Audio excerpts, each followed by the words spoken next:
ଗାଁ ଠାରୁ ଟିକେ ଦୂରରେ ଗୋଟିଏ ଗଛରେ ଗୋଟିଏ କାଉଟିଏ ରୁହେ। ସେହି ଗଛର ଠିକ୍ ମୂଳରେ ଗୋଟିଏ ମୂଷାଟିଏ ରହୁଥିଲା। ଗୋଟିଏ ଦିନ କ'ଣ ହେଲା ନା, ଏ ମୂଷା ମୂଷା ଘରେ ଅଛ? ଟିକେ ବାହାରକୁ ଆସିଲ। ମୋ ପାଖରେ କ'ଣ କାମ ତୁମର? ମୁଁ ତ ବହୁତ ଦିନ ହେଲାଣି ଏଇ ଗଛରେ ହିଁ ରହୁଛି। ତୁମେ ବି ଏଇଠି ରହୁଛ। ଆମେ ଦୁଇ ଜଣ ଚାଲ ଭଲ ସାଙ୍ଗ ହୋଇଯିବା। ତୁମ ସାଙ୍ଗରେ ତ ଆଗରୁ ଆମର ବହୁତ ଶତ୍ରୁତା ଥିଲା, ହେଲେ ସାଙ୍ଗ କେମିତି ହବା? ତୁମେ ତ ଏଇଠି ରହୁଛ, ମୁଁ ତୁମର କିଛି କ୍ଷତି କରିଛି କହିଲ ଦେଖି? କ୍ଷତି ତ କରିନ, ହେଲେ ସାଙ୍ଗ କେମିତି ହବା? ହଁ ଶୁଣ, ମୁଁ ତୁମକୁ କଥା ଦଉଛି, ମୁଁ ତୁମକୁ କେବେ ଖାଇବିନି।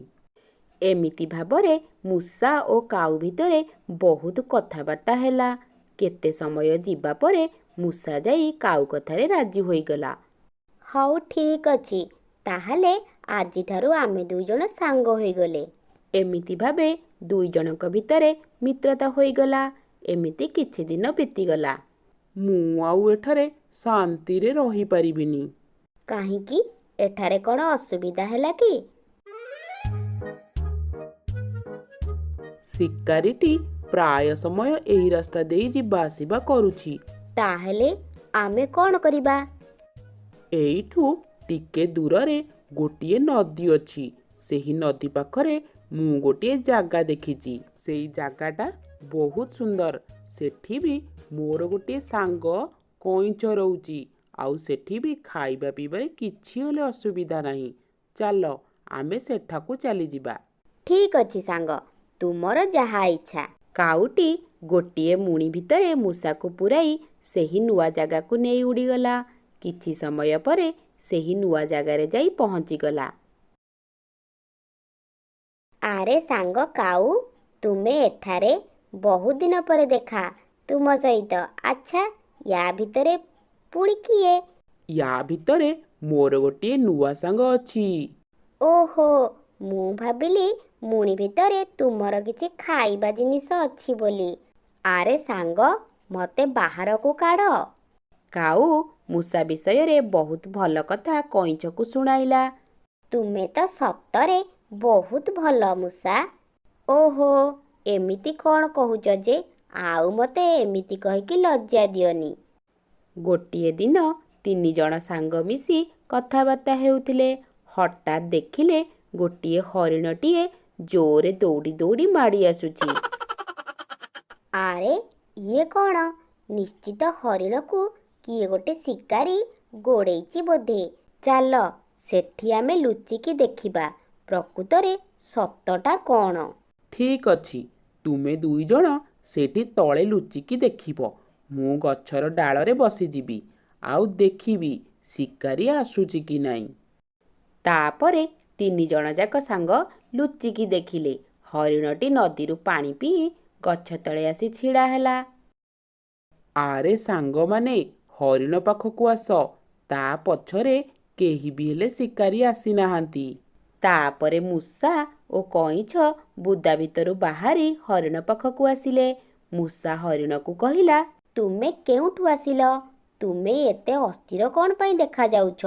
ମୁଁ ସେଇ ଦୂର ପାହାଡ଼ ପାଖରେ ଥିଲି। ସେହି ପାହାଡ଼ ପାଖରେ ଥିବା ଗଛ ପାଖରେ ଗୋଟିଏ ଅଦ୍ଭୁତ ବସ୍ତୁ ଦେଖିଲି। ଭାବିଲି କାଳେ ଗୋଟେ ହିଂସ୍ର ଜନ୍ତୁ ବୋଲି ହୋଇଥିବ। ଭାବି ପ୍ରାଣ ବିକଳରେ ଦୌଡ଼ି ଚାଲି ଆସିଲି। ତୁମେ ତ ଗୋଟିଏ ଶାନ୍ତ ସରଳ ନିରୀହ ପ୍ରାଣୀ। ତୁମ ପରି ଆମେ ତିନି ସାଙ୍ଗ ମଧ୍ୟ ବହୁତ ଶାନ୍ତ ସରଳ। ଆମେ ଏଇଠାରେ ଏକା ସାଙ୍ଗରେ ରହୁଛୁ। ତୁମେ ଯଦି ଚାହିଁବ ଆମ ସାଙ୍ଗରେ ରହିପାରିବ। ତୁମେ ତିନି ଜଣ ଯାକ ଯଦି କହୁଛ, ତାହେଲେ ମୁଁ ତୁମମାନଙ୍କ ସହିତ ରହିବି। ତାପରେ ଚାରି ଜଣ ଯାକ ସାଙ୍ଗ ହୋଇ ଗପସପ କରି ରହିଲେ। ଗୋଟିଏ ଦିନ କ'ଣ ହେଲା ନା, ଦ୍ୱିପହର ହୋଇଗଲାଣି। ଏ ପର୍ଯ୍ୟନ୍ତ ହରିଣ ଘରକୁ ଫେରିଲା ନାହିଁ। କାଉ, ମୂଷା ଓ କଇଁଛ ହରିଣ ପାଇଁ ବହୁତ ଚିନ୍ତାରେ ପଡ଼ିଗଲେ। ଆରେ ସାଙ୍ଗ କାଉ, ତୁମେ ଯାଇ ଟିକେ ଦେଖ ତ, ଆମ ସାଙ୍ଗ ହରିଣ କାଳେ କୋଉଠି ବିପଦରେ ପଡ଼ିଗଲେ କି? ମୋର ମନଟା କାହିଁକି ବିଚଳିତ ଲାଗୁଛି। କଇଁଛର କଥା ଶୁଣି କାଉ ବାହାରିଗଲା। କେତେ ବାଟ ଯିବା ପରେ ଦେଖିଲା ହରିଣ ଶିକାରୀର ଜାଲରେ ପଡ଼ିଯାଇଛି। କାଉଟି ଫେରିଆସି କଇଁଚକୁ ସବୁ କଥା ଜଣାଇଲା। ଯେତେ ଶୀଘ୍ର ସମ୍ଭବ ହେବ ଆମେ ଆମ ସାଙ୍ଗ ହରିଣକୁ ବଞ୍ଚାଇବା। ଠିକ୍ କହିଛ ବନ୍ଧୁ। ତୁମେମାନେ ଏଇଠି ଥାଅ, ମୁଁ ଶୀଘ୍ର ଶୀଘ୍ର ଯାଇ ସେ ଜାଲକୁ କାଟି ହରିଣକୁ ମୁକ୍ତ କରିଦେବି। ମୂଷା ଯାଇ ଜାଲଟିକୁ କାଟିବାକୁ ଲାଗିଲା। କାଉ ବି ଯାଇ ସେଠି ପହଞ୍ଚିଗଲା। ଆଉ କଇଁଛ ବି ଏକା ସେଠି ନ ରହି ସେଠାରେ ଆସି ପହଞ୍ଚିଗଲା।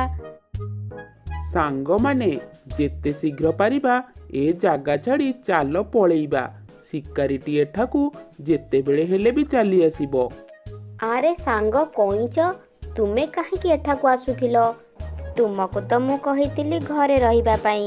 ହେଲେ ସାଙ୍ଗଟି ମୋର ବିପଦରେ ଅଛି। ମୁଁ ସେଠି ଏକା ରହିପାରିଲିନି। ବିପଦ ସମୟରେ ବନ୍ଧୁ ପାଖରେ ଛିଡ଼ା ହେବା ନିହାତି ଦରକାର। ଆରେ ସାଙ୍ଗ କଇଁଛ, ତୁମେ କିଛି ଭାବ ନାହିଁ। ତୁମେ ଗୋଟେ କାମ କର, ତୁମେ ଆଗ ଚାଲ। ତୁମେ ଟିକେ ଡେରିରେ ପହଞ୍ଚିବ ତ ତୁମେ ଶୀଘ୍ର ଶୀଘ୍ର ଆଗେ ଚାଲ। ତିନି ସାଙ୍ଗ ମଧ୍ୟ କଇଁଛକୁ କହିଲେ, ତୁମେ ଯେତେ ଶୀଘ୍ର ପାରୁଛ ଏଠାରୁ ଚାଲ। କିଛି ସମୟ ପରେ ଶିକାରୀଟି ମଧ୍ୟ ସେଠାରେ ଆସି ପହଞ୍ଚିଲା। ସେଠାରେ ଆସି ଦେଖିଲା ହରିଣଟି ତାକୁ ଠକି ଦେଇ ସେଠାରୁ ଚମ୍ପଟ ମାରି ଚାଲିଯାଇଛି। ଶିକାରୀ ଏପଟ ସେପଟକୁ ଅନାଇଲା, ହେଲେ ସେଠାରେ ସେ କାହାକୁ ବି ଦେଖିବାକୁ ପାଇଲା ନାହିଁ। ଆଶ୍ଚର୍ଯ୍ୟ ହୋଇଗଲା, ହରିଣଟି କେମିତି ଜାଲଟାକୁ କାଟିଲା। ଏଇ କଥା ଭାବି ଭାବି ସେଇ କଟା ଜାଲଟିକୁ ଧରି ଶିକାରୀଟି ଆଗକୁ ଚାଲିଲା। ଯାଉଥିବା ବେଳେ ଶିକାରୀଟି ଦେଖିଲା ଆଗରେ ଗୋଟିଏ କଇଁଛ ଧୀରେ ଧୀରେ ଚାଲିଛି। ଶିକାରୀଟି ଭାବିଲା, ଏଇଟା ଗୋଟିଏ ମୂଲ୍ୟହୀନ, ତଥାପି ନାହିଁ ମାମୁଁଠାରୁ କଣା ମାମୁଁ ବହୁତ ଭଲ। ଶିକାରୀଟି କଇଁଛକୁ ସେଇ ଜାଲରେ ପୂରେଇ ନେଇଗଲା। ଏପଟେ ହରିଣ, କାଉ ଓ ମୂଷା ଗୋଟିଏ ନିରାପଦ ସ୍ଥାନରେ ଅଟକିଲେ। ଆଉ ବହୁତ ସମୟ ଅପେକ୍ଷା ବି କଲେ, ହେଲେ କଇଁଛ ସେଠାକୁ ଆସିଲା ନାହିଁ।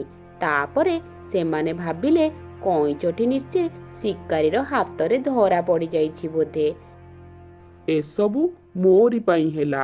ଏବେ ଆମ ସାଙ୍ଗ କଇଁଛକୁ କେମିତି ବଞ୍ଚେଇବି? ପରିଶାନ ହୁଅନି ସାଙ୍ଗ, ଏକତାର ହିଁ ବଳ।